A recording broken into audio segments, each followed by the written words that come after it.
Back in the old Steve Barcelona, how are you, sir? I am well. Are you going to share with us a trick tonight that was all the rage at 3M Live at the Conjure Community Summit? This is a fun little thing, man. I'm actually going to pull in a Alexander Slemmer. I think he might be here, and I have two cameras tonight. He is. It looks like he made it. Wow. Okay. Hi, Alex Slemmer. Welcome. He made it. He made it. Let me see. Where are we? Okay, here we go. All right. So, oh, that's actually pretty good, isn't it? Can you guys see that pretty well? Yeah, it looks great. Right? Okay, so I'm going to show you my famous two-coin trick. And I call it that because it uses two coins. I have a Chinese coin, and I think you can actually see that pretty well in a silver coin. If you can see that there. Over here I have that so these people can see over here. Now, if I put these into this hand here and I take out the Chinese coin, I put it on the back of my hand so you can see it, and I place it in my pocket, real simple. How many coins are in my hand? Aaron, how many coins are in my hand? I want to say one coin. Oh, I messed up. I'm sorry. There's, I messed up. I apologize. There's two. I got to get it right. I haven't done this in a while. Take the Chinese coin, put it in my pocket. How many coins are in my hand, Aaron? I would say one coin in your hand, a Chinese replica in your pocket. Why can't I get this right? I'm sorry about that. I keep kind of messing up. How is it happening? One more time. Out comes the Chinese coin into my pocket. Again, how many coins are in my hand? One. Rosemary, what do you think? Oh, good call. One.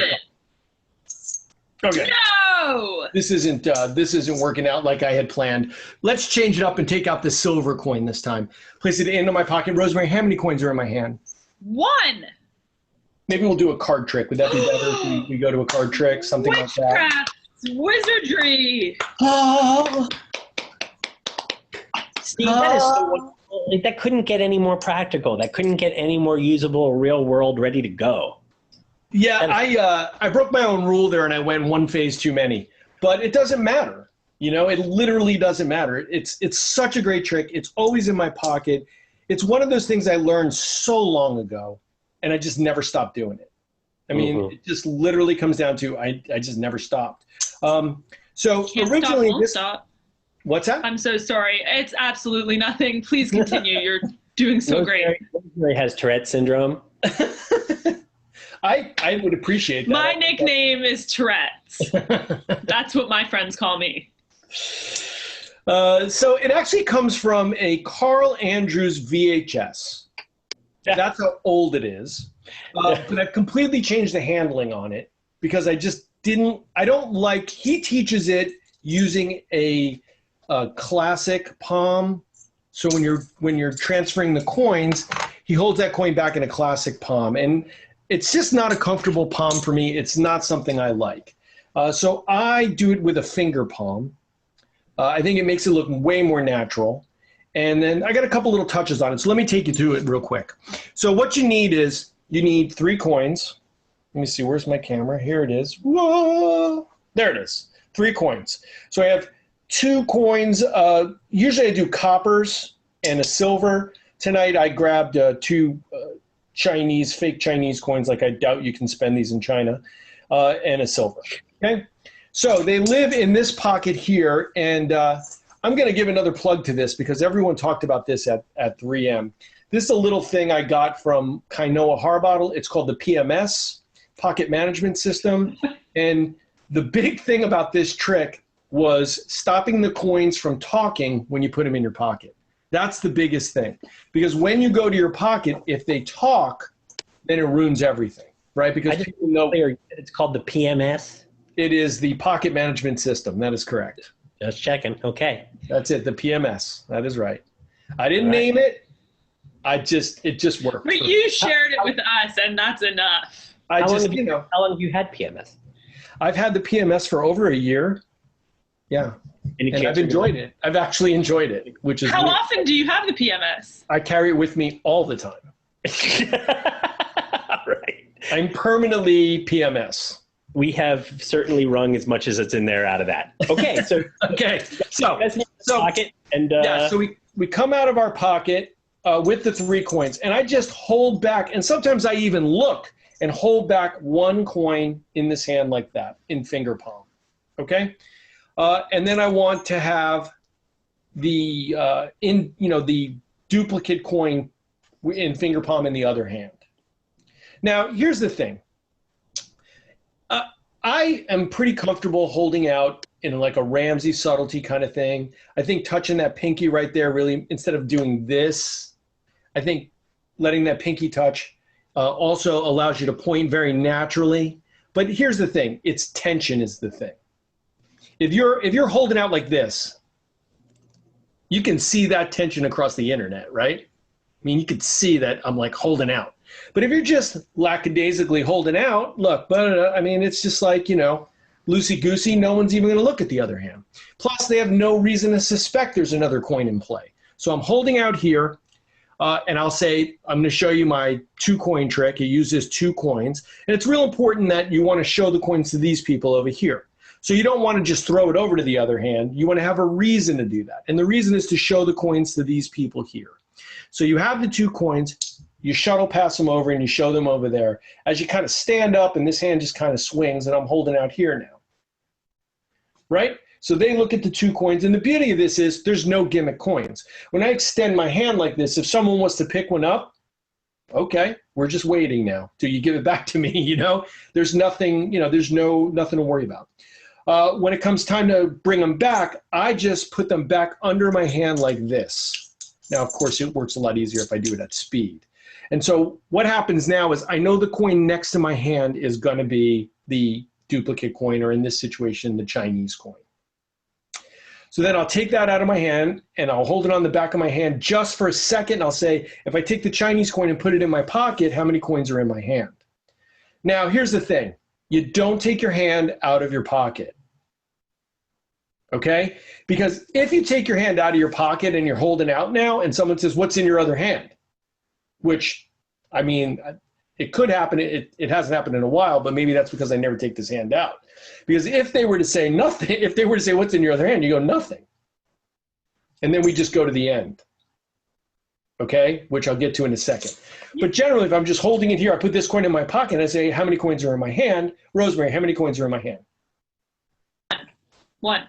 1. Oh, darn it, I messed up. So here's the thing. I used to go, no, it's 2. Were you not paying attention?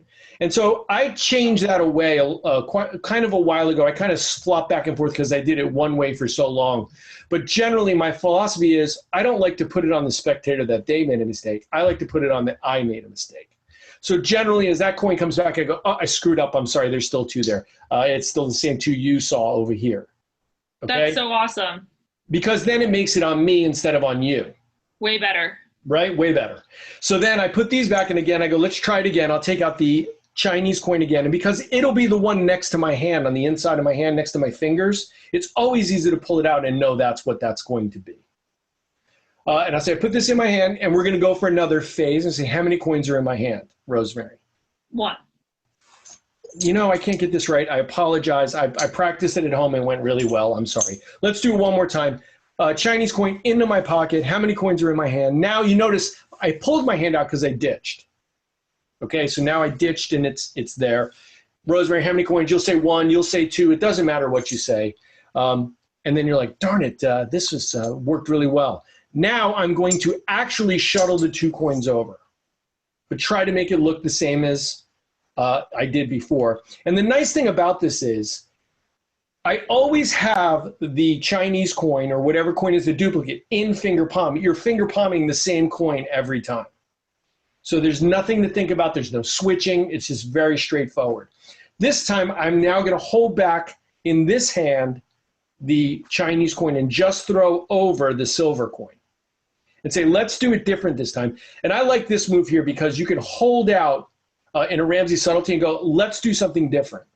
And that's an open hand, right? That is an empty hand, especially if you have no tension and you're just like, let's do something different. Let's take out the silver coin this time. Okay?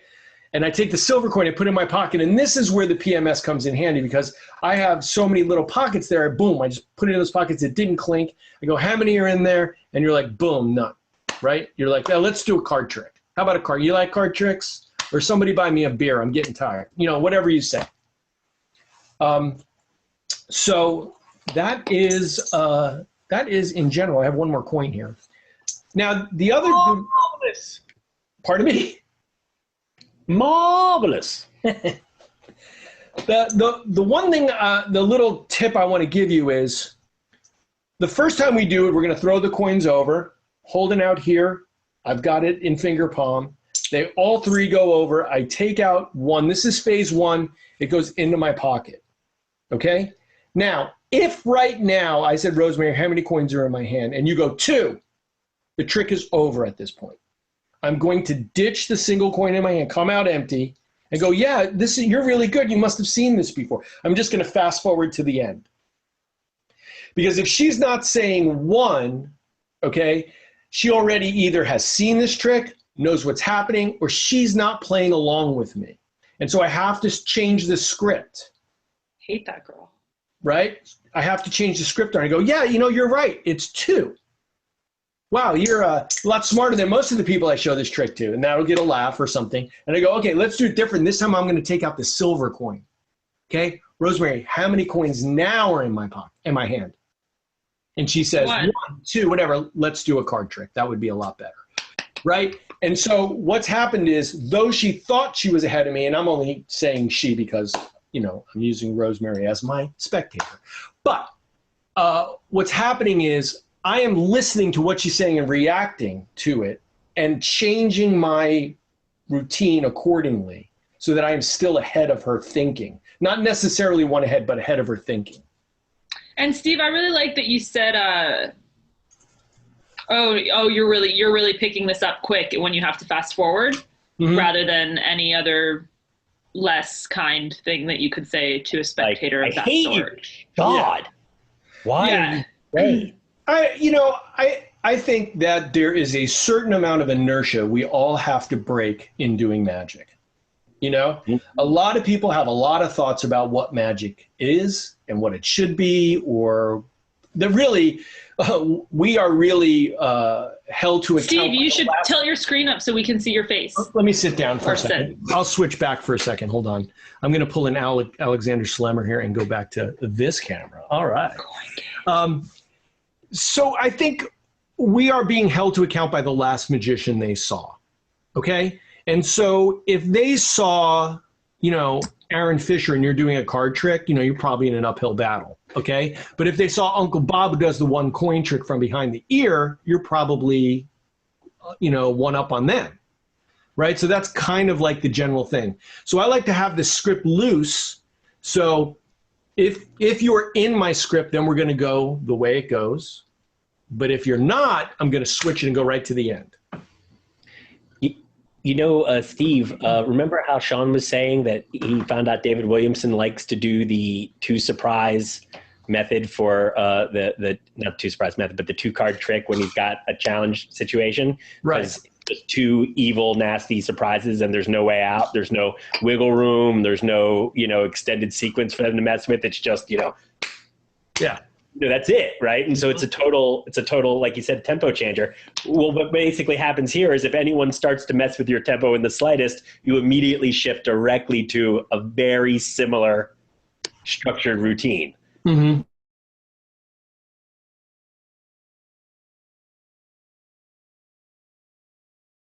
Okay. That is cool. Let me start everybody's cameras. Sorry about that. I literally had to stop everyone's cameras because let me see here. Here we go. That was great. That was so great. I forgot that last touch on Steve on taking the multiple out, and I know getting right to this nice sucker ending if they happen to be Tricky Ricky. It is really good, Steve. There's so many good things about this routine. I mean, this is like a workhorse for me. I always have it with me and it never fails. Never, Yeah. You, not only that, you've got, you can really tell when you watch, like there's 2 kinds of magicians. There's magicians who will show you tricks that they never do. They'll teach you tricks they never do for anyone, and then there's magicians who show you their actual material. And the thing about this you can really feel is that this is your actual material. You've thought about all like the real world circumstances which surrounds it. And I love that about this. I always feel like when you show us these pieces that we're getting stuff that, you've worked out at over 15 years or, doing this stuff. So it's really, really cool, man. Yeah, and the little touches come from being like caught out under fire. You know what I mean? Yeah. It's like that's how you learn hard lessons, and make good decisions about what to do next, when you're working for the big wigs and you get caught out or something, But I recommend this to everyone. The other thing I like about this a lot is it's just regular coins, So it's just, you could have multiple sets everywhere. So every close-up bag, I'll go into suits I haven't worn in a while and this will be in the pocket. You know what I mean? There'll be a setup in the pocket and you could have multiples all over the place. And I love that. So Steve, having said that, do you have another solution other than that little wallet, the PMS thing you were speaking of? So that since you have it in all these different suits, do you use a different method? Well, I'll be honest with you. I've stopped having that in my pocket now. Okay. Since I don't know how old that video is. I mean, I still have it and I use it to store stuff in my close-up case, but I do not put it in my pocket. Okay. Just because it makes a lump. Uh-huh. And how do you handle all that now? How do you deal with the sound? I go old school. Okay. So I have a handkerchief. Great. And I just fold the handkerchief up with the folds down. So it essentially makes the little things anyway. And it's a smallish handkerchief that I found. It might actually be a lady's handkerchief, a little bit smaller.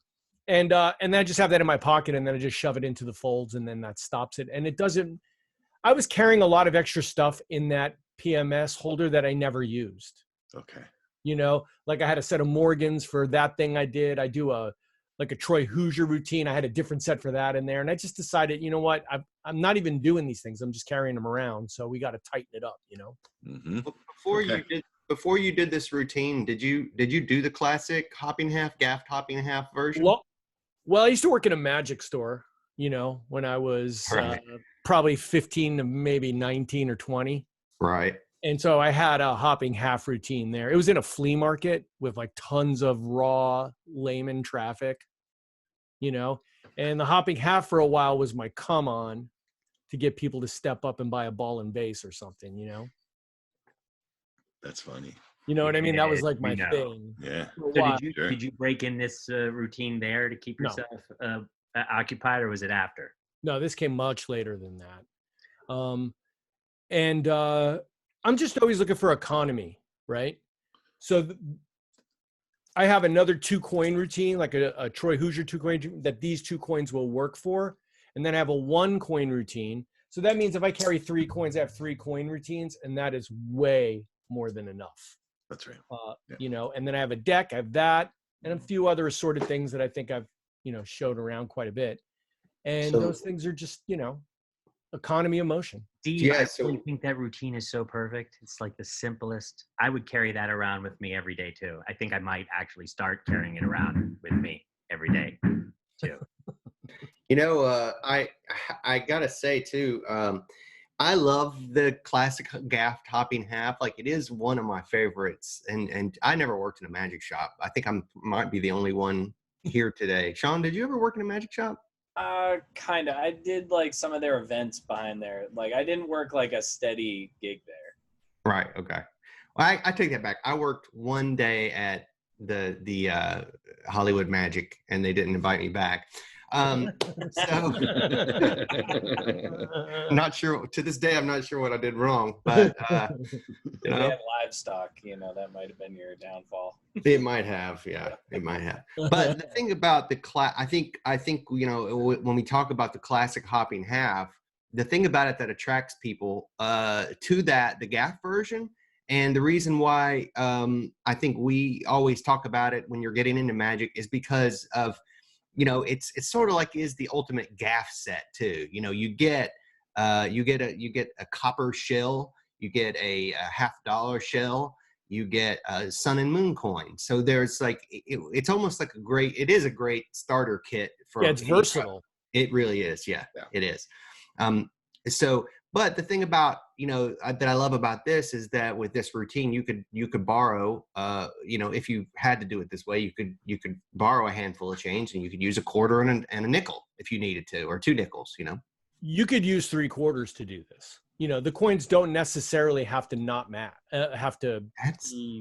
You know, That's true. I didn't even think about that. Right. Here's what really attracted me to this and made this something that I just continually worked on, is that I like to be very loose. I never like to have any guarded moments, right? So, because I think, like, you know, we've all seen that guarded moment. Sometimes there'll be a moment where they have to make sure no one's looking over their shoulder, or do I have it right? Or, you know, there's always that moment sometimes.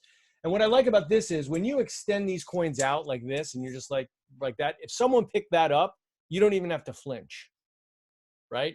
They can just pick it up. And there's been times when people will do silly stuff, and it's usually ladies, where they'll take the coin and go, oh, make it disappear and come back, or some nonsense like that, and not want to give you the coin back, right?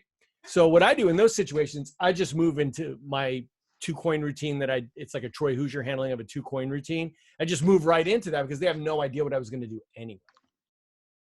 And then all of a sudden it kind of diffuses her, and then eventually she'll give it back or not. And if she doesn't, I don't really care, because this is 50 cents or whatever, you know, it doesn't mean anything to me. Yeah, So somebody who just started in Magic, like, put in that same situation may freeze and not know what to do. Like, what do I do if a spectator gives me problems? You know, it comes up a lot, like how you deal with hecklers. But I love that you don't deal with hecklers. You just have a plan to move forward. Yeah, I mean, I think anyone who has a heckler, the plan is always to diffuse them as quickly as possible. You don't want to get into a back and forth or anything like that. You just want to diffuse it, you know, and so that's what I always try to do. You guys remember Keith Fields wrote a book on hecklers, and the last appendix of the book is filled with the lines. It's got lines, but 2/3 of the book is about how to make sure you never have to use the lines. Mm-hmm. To actually get to the part, I mean, it's all packed into several pages. There's 100 just, you know, really funny, wonderful lines.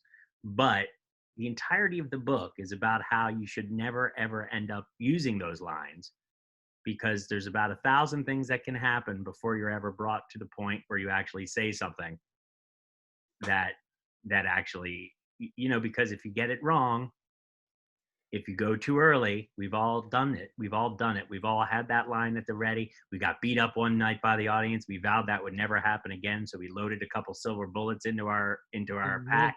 Then we went out, and then we were a little trigger happy. And what ended up being perceived by the audience as a good-natured participation, which you are in a heightened sense, perhaps feeling a little defensive. You feel like perhaps it's a heckle. Or maybe it is stage 1 and you already see it going, and you just have lost your patience or whatever. And then you lay it out there. And if you get ahead of your skis, if you get ahead of the audience, it really turns your whole show into garbage in front of your eyes. And you can't get it right. You lose the room. Yeah. So, and it happens fast and it happens hard. So, you know, the better those heckler lines are, the more double-edged they are, the more there's blowback involved. So, yeah. Steve. I was going to tell you a line I've used many times before, which has worked really, really well. Let's say Alex hired me, okay, and he's sitting somewhere around the front, right? And someone is heckling, right? And I'll say like, oh, yeah, hey, I'm so glad you're having a good time. Hey, Alex, can you do me a favor? Can you go take him a drink on me? Hey, that drink's on me, even though it's open bar. You know what I mean? It's like, hey, take him a drink on me, good sir. Glad you're having a good time. And you move on with the show. And that just tamps it down right there, because what I just did was I told the guy who hired me to go tell that guy to shut up, right? So when he goes over there, he's going to go, hey, Aaron, can you shut up? I mean, everyone's like, it's the boss going to tell him. You know what I mean? That's not after the heckler line. That's instead of the heckler Yes, line. It is instead of the heckler line. And then if he was to come back again, now it's open season, right? You can take a shot if you want to, but I generally don't. That's awesome. Do you happen to, we have a couple good questions here, but we're having some pretty hilarity is ensuing. And I think it's probably worth sharing since Newell was there and is here. Mm-hmm. So this is just a quick story in the LA days. You know, Jonathan Neal Brown used to work a day or two in the magic shop a week. He's one of the greatest magicians in the universe. Newell was hanging out in the magic shop. We had buddies hanging out in the magic shop. I, like Steve worked in a flea market. I worked at Magic Masters growing up, where I used to pitch hopping halves and all the classics. And if you watch things like our thumb tip training, Silk Vanish training, that's all the exact training I learned as a boy, and then realized how well structured it was when I grew up, right? So it's all from that time period. So when Adam and I were kicking around in the 2000s, we thought it would be fun to keep our chops sharp by demoing a day a week and having some fun in the store. And neither of us, traditionally at a magic store, they're very, very wary about hiring a new demo guy who's more interested in doing magic than selling magic at a magic store. It's one of the things a magic retailer in the brick and mortar days had to be aware of. I was checked out on selling magic from being as a demo guy from my earliest training, like Steve. That's what we learned how to do first. So I didn't want to go in there to jam with the guys. I wanted to go sell magic and just participate with the team. So the manager, Jeff, was happy to have Adam and I. He recognized that we would be a lot of fun to have around and we'd sell a lot of magic. And they had us come in for a day, and we worked the day behind the counter. We sold a lot of magic. We pitched. And as Newell remembers, at the end of the day, their manager, the manager, the boss, told the manager that we couldn't come back because I was wearing Birkenstocks behind the counter, 100 degrees. You weren't allowed to come back if you didn't wear them again? No, I was not allowed to come back because I was wearing inappropriate attire for being in LA. You're not taking this very serious, man. Right. Behind the glass counter, pitching tricks at the magic store, pitching, color changing, coloring books, magic coloring books. Yeah, hopping halves. It's the stuff you want to stay in stroke on because it's wonderful stuff and it keeps you connected to the core of it. Because when you're behind the counter doing magic, it's a great apprenticeship because in order to sell magic, you have to sell magic. You have to put magic over. It's a great way to learn how to do close-up magic 8 hours a day. And it was the kind of job that we would have loved to have. So Adam got told he couldn't come back because he was having cigarettes at break time. Too many cigarette breaks. Well, I think one every 10 minutes is not unreasonable. 5 an hour. What's the big deal? Yeah. So this was fun. So one day I got to work with Newell. And it was so sad that we missed the chance, right? Did you answer that question for Mayor? Hey, how old are you, Mayor? I'm just curious. Where do you live? I remember Greg. I remember working with that guy a bunch. Greg St. Pierre, right? He was an interesting cat. he created a world where you guys got to understand, Hollywood Magic was a great old magic shop. It was around for a long time. One of the legendary magic shops, totally.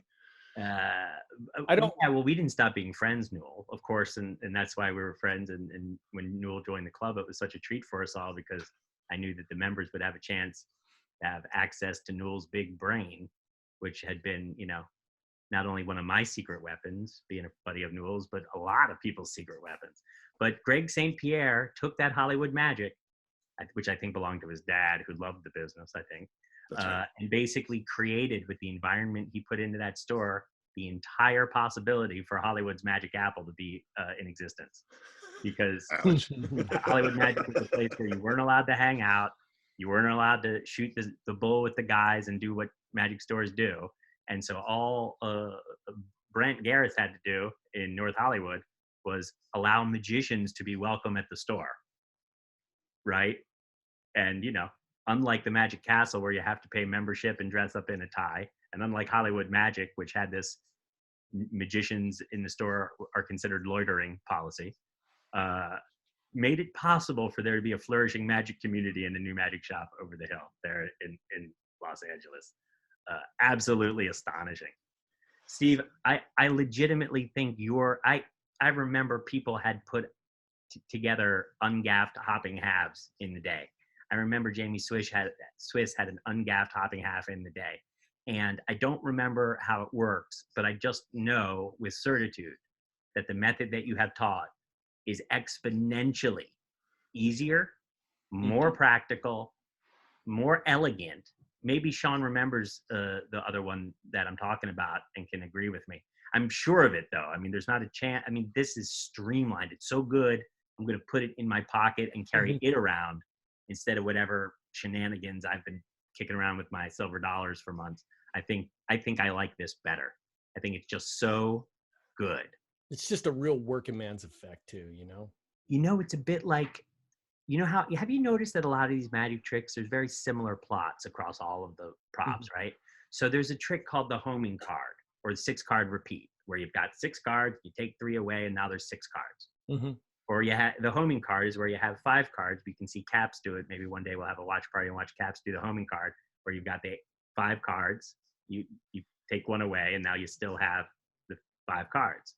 Or if you look at the way Williamson did it, the old 3-card trick, which has 4 cards. Sorry, I made a mistake. It's the 3-card trick using 1, 2, 3, 4 cards. 4 cards. I'm sorry, I don't know what happened there. There's 3 cards in the 3-card trick. Watch 1, 2, 3, 4 cards, and it goes on and on and on. It's the same basic effect if you think about it. Slightly different presentation. I have 2 coins. I'm going to place 1 in my pocket and do the 1 coin with 2 coins. Sorry, it's a 1 coin trick. I'm going to place 1 and put it in my pocket, and I have 2 coins. It's the same basic plot, but what Steve has done, and especially by suggesting to us that it doesn't matter what coins they are, what color they are, you literally can take this effect and build it up as much as any of those other effects. And it's got that pat ending too. So Steve, have you ever experimented with playing with any of those other presentational gambits and seeing if it can be played up even further or longer? So this has had so many versions and so many routines and so many different ways I've tried it because I've done it for so long, Lately, what I've been doing is maybe I'll hit somebody on the second pass through the room. So I've met them at the cocktail hour. I've done a set for them, and so like we're friends now, and maybe I'll be coming back through the room and they'll flag me over and want to see something else. And so to enter that group, I'll always say, well, do you guys want to just see something I'm kind of working on? I don't have it all worked out, but I mean, do you want to just see something I'm just trying out, And they'll be like, oh, yeah, absolutely. Because now they're thinking, hey, I fooled him really bad with my first set, Now they're like, oh, it's something he's trying out. We're going to have a chance now. That's like kind of what they're thinking. And then I go into this, right? And I'm like, hey, I put 1 in my pocket. And then, oh, yeah, see, I told you I was just working on it. There's just 2 left. There's still 2 left. I'm just working on this. And then you go into it, and then they finally vanish in the end. And that's when they look at you like, you got me again. Like, you led me down the garden path. That's when they realize that the whole thing was just, you were just leading them down the path. And I think you're right, Aaron. That's a really insightful thing because I never thought about that. It is 6-card repeat with coins. Well, I just wonder, because when you said 2 coins could be the same, right? I thought, well, 2 in the hand, 1 in the pocket, right? Yeah. It's really 1 in the hand, 1 in the pocket. It's really like taking a 3-cup routine and turning it into a 1-cup routine. Yeah. Or taking the 4-card, 3-card trick and turning it into a 1 and 2-card trick, right? I'm going to use 1 card. Oh, I have 2. Oh, I have 2. Yeah. Oh, 2. Or taking, and with the coins now, it's basically just stripping down 2 in the hand, 1 in the pocket to just 1 coin. And the extra keeps showing up. Here's what I think is really good about it is the fact that it's very simple to follow. So it's not a bunch of stuff, multi-phases. What are we doing now? It's pretty much always the same until the coins vanish in the end. It's about 3 phases, possibly 4 if you want to go 4, which is what I think I did in that video. But it's just very straightforward and easy for people to follow.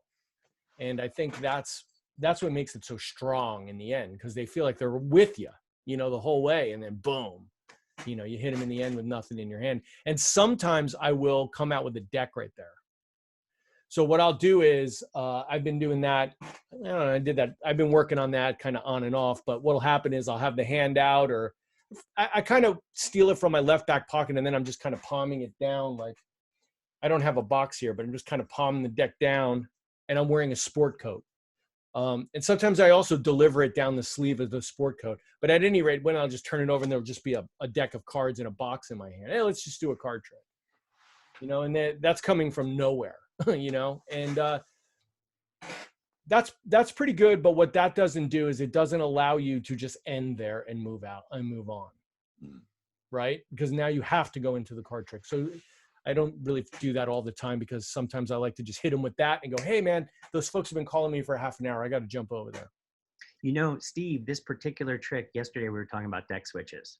To me, when I was doing a lot of walk around, the hopping half and your version, I mean, I use the actual gaffed coins. Mm-hmm. But to me, because I had primarily a card act, right? Mm-hmm. Mm-hmm. So to me, this trick would be the kind of trick you would just build in an ad hoc deck switch, Mm-hmm. right? I would literally say, "Ooh, I want to show you something here," and I would go into this interlude, and then when I would come back, I would take out the cards, and they'd be a different deck.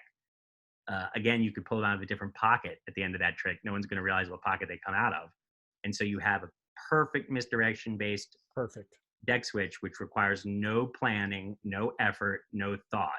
It's an interlude. You could do it in the middle of an ambitious card routine. You could say the card comes to the top, it comes to the top. Actually, I'm going to have you sign it here. Hold on a second. Little interlude, palette cleanser. Let's play a little game, check your observation. Okay, now I had a pen. You're going to sign the card. Now you got your Daryl Gaff out there. You're ready to go with whatever you want. right. There's no reason you can't put drums in the middle of that big long song. Think of it like a nice percussion set in the middle of that big rock and roll number. Mm-hmm. Everybody needs a fill, man. That drum solo, like there's room for it. Those effects are not harmed by that, right? So I'm like Steve, I don't like to tie myself down unless I'm in a formal situation where I must. If it's a formal close-up, 10 minutes, 20 minutes, Magic Castle, big convention, something like that. Anytime it's really doing close-up magic, I want to groove in the moment. And therefore, I'm going to choose a switch where I don't have to decide to do it until it's time to do it. Mm-hmm. In the middle of a trick even. You know what I mean? No problem at all. So to me, this trick is just perfect because not only is it wonderful, practical, easy, so much easier to remember. I swear I remember other versions of the ungapped topic half. I think Newell does too. Newell, this is a heck of a lot more sensible than the other ungapped topping halves that you've seen, isn't it? I'm positive. I mean, I've never seen it's so streamlined. I can remember how to do it.